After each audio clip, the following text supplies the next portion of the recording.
Hi, my name is Garth Merrill, and I am the project manager for the RapidRide Roosevelt project, which is also referred to as the RapidRide J Line. Today I'm going to give you a few updates regarding the project and our Supplemental Environmental Assessment. First, I'd like to start with a little bit of the project background. Recognize that more people and more jobs are moving to Belltown, South Lake Union, East Lake, and the University District. Existing bus service cannot support this growth. During peak hours, 30% of the trips are running late and 63% of the trips are overcrowded. Improving transit allows more people to travel to and within these neighborhoods. Between 2012 and 2017, there were 39 reported collisions involving people riding bicycles along East Lake Avenue, most of which resulted in injury. Transportation is a leading contributor to greenhouse gas emissions in Seattle. Growing transit ridership and reducing driving alone are critical to meeting Seattle's climate change goals. RapidRide J Line will complement Link Light Rail to provide frequent and reliable transit options between the U District, East Lake, South Lake Union, and Belltown neighborhoods. With RapidRide service, buses come so often you don't need a schedule. Upgraded stations, signals, and street improvements allow you to move more and stop less. These are some of the key features of King County Metro RapidRide's program. Early planning for what is now the RapidRide J Line project started back in 2014. We've been progressing through planning with getting community input and feedback, initiated design, and are going through an environmental process before we can finalize the design. Our current target is to start construction in 2023 and opening the service in 2026. As I noted, a lot of the planning for this project started all the way back into 2014, as it was identified as part of the Transit Master Plan, and we're also developing and implementing portions of the Bike Master Plan. Funding for the project was identified through the voter-approved levy to move Seattle. And with that, we were able to identify a locally preferred alternative for what we had identified as the RapidRide Roosevelt project, with the northern terminus of the project at the Roosevelt Link Station.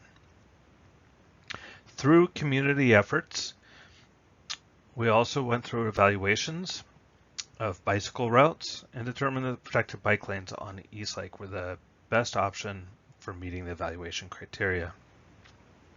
We also identified that full paving on East Lake was desired and included in part of the project, as part of the project. With that effort, we have published an environmental assessment that had been submitted to the Federal Transit Administration and went out for public comment back in January 2020. However, since then, economic impacts due to COVID-19 required us to shorten the project with the new northern terminus at the U District Link Light Rail Station.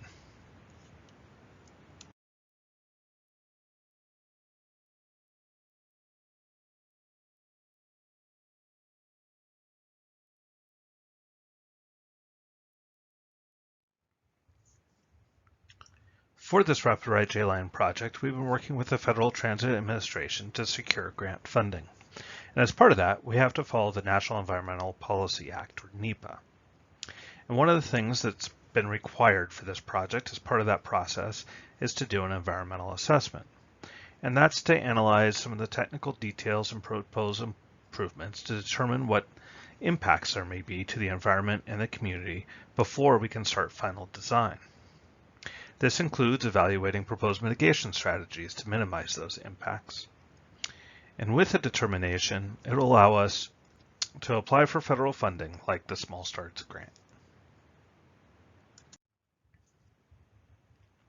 As I noted, we prepared a RapidRide Roosevelt environmental assessment and published that back in January in 2020, which provided a comprehensive analysis from downtown Seattle to the Roosevelt Link Station up at Northeast 67th Street. However, due to the impacts of the COVID-19 pandemic and the anticipated loss of capital and operating funds, we have now developed a U District option, which shortens the alignment and terminates around Northeast 45th Street at the Sound Transit U District station.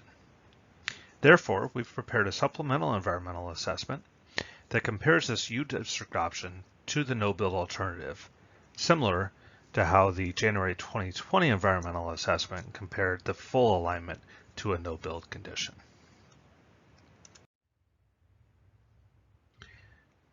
The U District option only makes revisions north of the University Bridge to what was in the original January 2020 environmental assessment.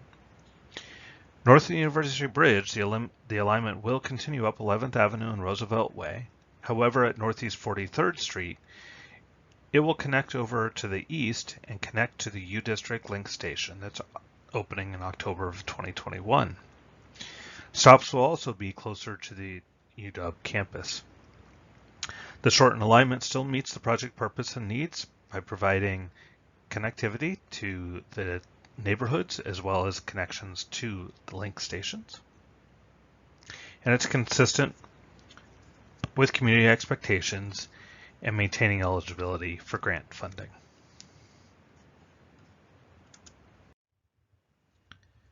Most of the revisions that are necessary to support this U District option are along Northeast 43rd Street.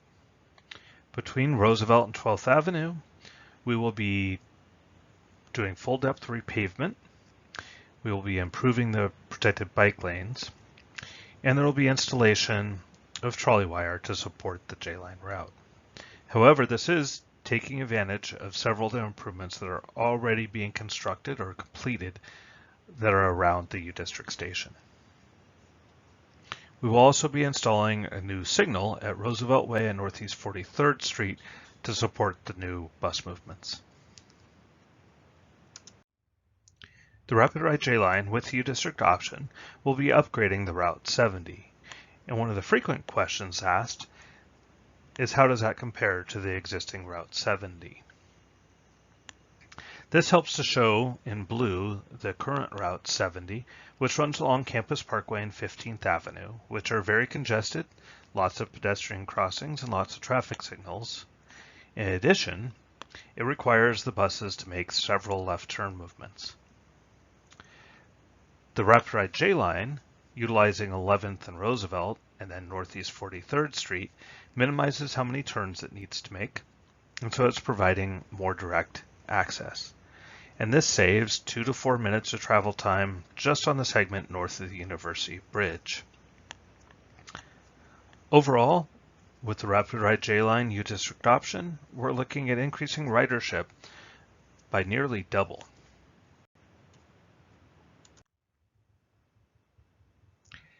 As I noted, the environmental assessment that we published back in January 2020 covered the full alignment all the way up to the Roosevelt station.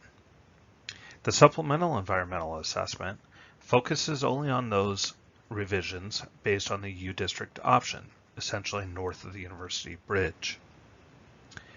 Comparing the impacts, we found that there were no additional impacts beyond those that were published in the January 2020 EA for several of the elements that we studied. For strategies to mitigate the construction impacts and the other project impacts, you can reference the original January 2020 EA. The Supplemental Environmental Assessment identified that the U District option would result in beneficial cumulative impacts, including better transit connectivity and reliability, pedestrian, bicycle, air quality, and stormwater improvements. Looking at parking, we don't anticipate long-term indirect impacts from changes to on-street parking. Where feasible, we'll be relocating one load zone and one shuttle zone that were on Northeast 43rd Street, in addition to removal of 8 to 11 on-street parking spaces. It should be noted that around the U District Link light rail station, there are several revisions to parking that are already in the works associated with the link station opening. We also identified that general purpose traffic would be similar to the no-build conditions. And with the U District option, there'd be improved transit with more frequent service, travel time savings, and improved reliability. The full Supplemental Environmental Assessment is available on our project website. There you can also find a form for submitting your comments. You also have the option to mail in your comments. We will also provide copies of the Supplemental EA at local library branches, or you can request a free electronic copy or send us an email to request a hard copy. The email address is rapidride@seattle.gov. Our next steps for the project will be to receive an environmental determination from the FTA. This will be based on comments received both from the original January 2020 EA plus the Supplemental EA. If the FTA determines that there are no significant issues identified, they will issue a finding of no significant impact. We will then proceed with procuring grant funding for the project, including through the FTA's Small Start grant process, along with federal and state and local grants that we are seeking for the project. With environmental determination, that will also allow us to start our final design. As you can see within the materials we provided, we have made significant progress in the preliminary work for the design, but there are several elements that will be included in the final design, including looking at access strategies and some of the detailed station locations and refining some of the station amenities. Also, it will include construction staging, phasing, and will be focused on how to minimize impacts during construction.